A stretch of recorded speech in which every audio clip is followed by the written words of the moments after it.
Okay, this video is how to write better, part 8, and the main topic here is going to be appositives. An appositive is just like a way to describe the subject that you're talking about. And so I'll just give you one example real quick. Isaac Newton, discoverer of the law of gravity, was a heretic. Okay, so this little phrase here which describes him, discoverer of the law of gravity, that's the appositive. And so again, it's just a way to provide more information about the subject. And it's a simple little addition to a sentence, but it can add a lot of meaning and it makes the writing more conversational. And the guy who figured it out was this guy over here. Francis Christensen is his name. He was an English literature professor at University of Southern California, USC. And he noticed that not that many grammar teachers are good writers. And he also noticed that what they were teaching in all the classes in the high schools and the colleges did not resemble the way that the great authors actually wrote. So what he did was he took some of the best books he could find of literature from the last 100 years, and he sat down and he read these books and he just kept track with a pen and pencil of every type of sentence. These guys know how to categorize grammar backwards and forwards. And what he noticed was a tremendously large number of the sentences were these appositives, and that those were often the best parts. They would make the writing come alive, more like conversation with an interesting friend.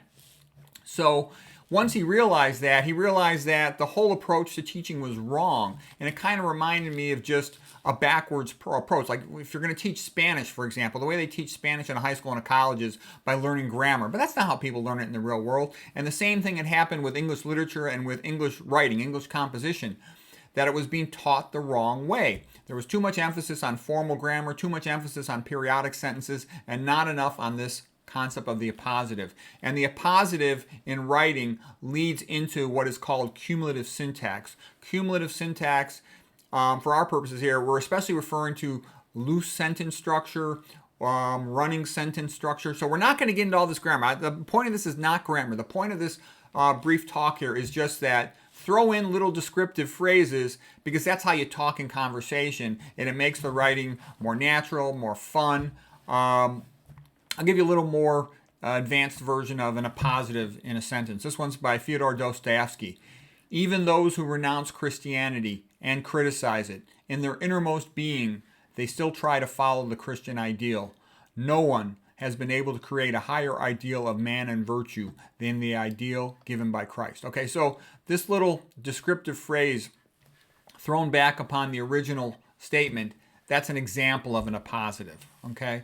And we're taught to write in complex sentences, but Francis Christian, he made one after another clever statements about writing in the English language. He said, written language relies primarily on the sentence as its unit of expression, but a spoken language relies upon the phrase. So, yeah, we speak in these little intonation units. And here's one, an appositive sentence from Winston Churchill. He was actually a pretty good writer. He said, Mr. Somerwell, a most delightful man, to whom my debt is great. And it's set off in the middle of a sentence by these hyphens here, or dashes we'll call them, was charged with the duty of teaching the stupidest of boys the most disregarded thing, namely to write mere English. Okay, and the dash in this case at the end of the sentence can be used to throw in an afterthought. But you see how Mr. Somerwell, a most delightful man, to whom my debt is great. That's how a person speaks in conversation, and that makes it come to life. That's really the part that brings that sentence to life. How he treasures and cherishes the man who spent some time with him when he was kind of a screw-up as a kid, in a sense. Okay, so the appositives are a quick way to add more detail. They've also been called a generative rhetoric, and they make it easy to add more complexity to the sentence.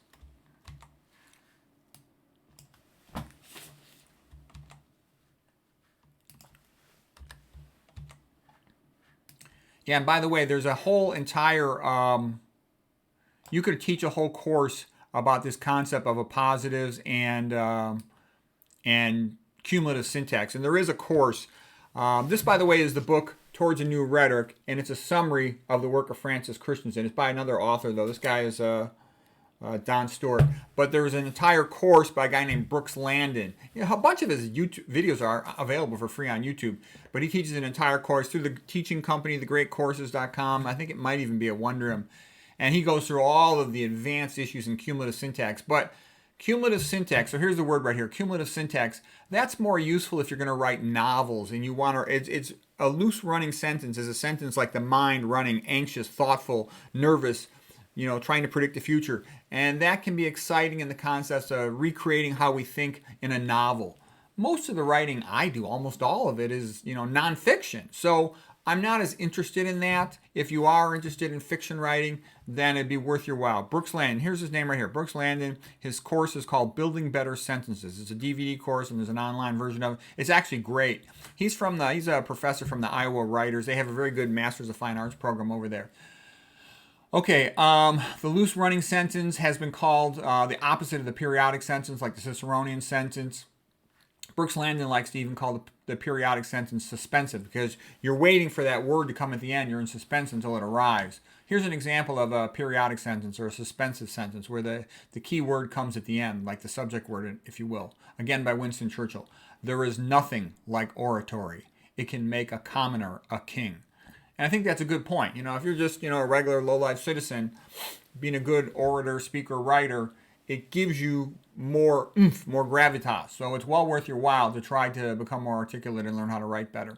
And it's actually fun to do. I enjoyed all this time I spent on this stuff. So this guy, Francis Christensen, he's really the one who developed our understanding of cumulative syntax.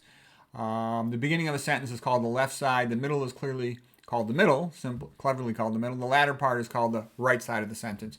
And we're not going to get into this stuff right now. This is just a brief lecture. We're almost done, actually. But I'm letting you know. In the future, we might talk more about the cumulative syntax. And it's a big subject, but it's mostly for the type of writing, for writing fiction, for novels. And I really admire the way this guy said, hey, we're making a mistake. And he was able to change directions and re-transform the entire field. That's what a genius does. I actually think that's a good definition of a genius. Someone who is able to transform a field. So Francis Christensen transformed the field of understanding English language, English syntax, and teaching writing to college students. Okay.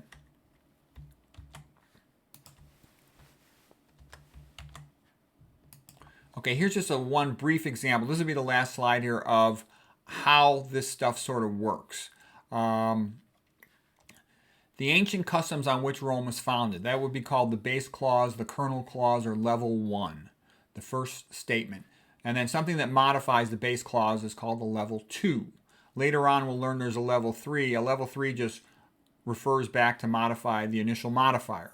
Okay? So the ancient customs on which Rome was founded have been so utterly buried in oblivion that not only are they no longer practiced, but they are forgotten. Okay, that's a quote by Cicero.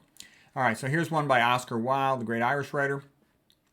To win back my youth, I would do anything except take up exercise, wake up early, or be a useful member of the community. Okay, so you can see how I would do anything refers back to the initial statement, and then I would do anything except take up exercise refers back to the second statement. So this is a level 3.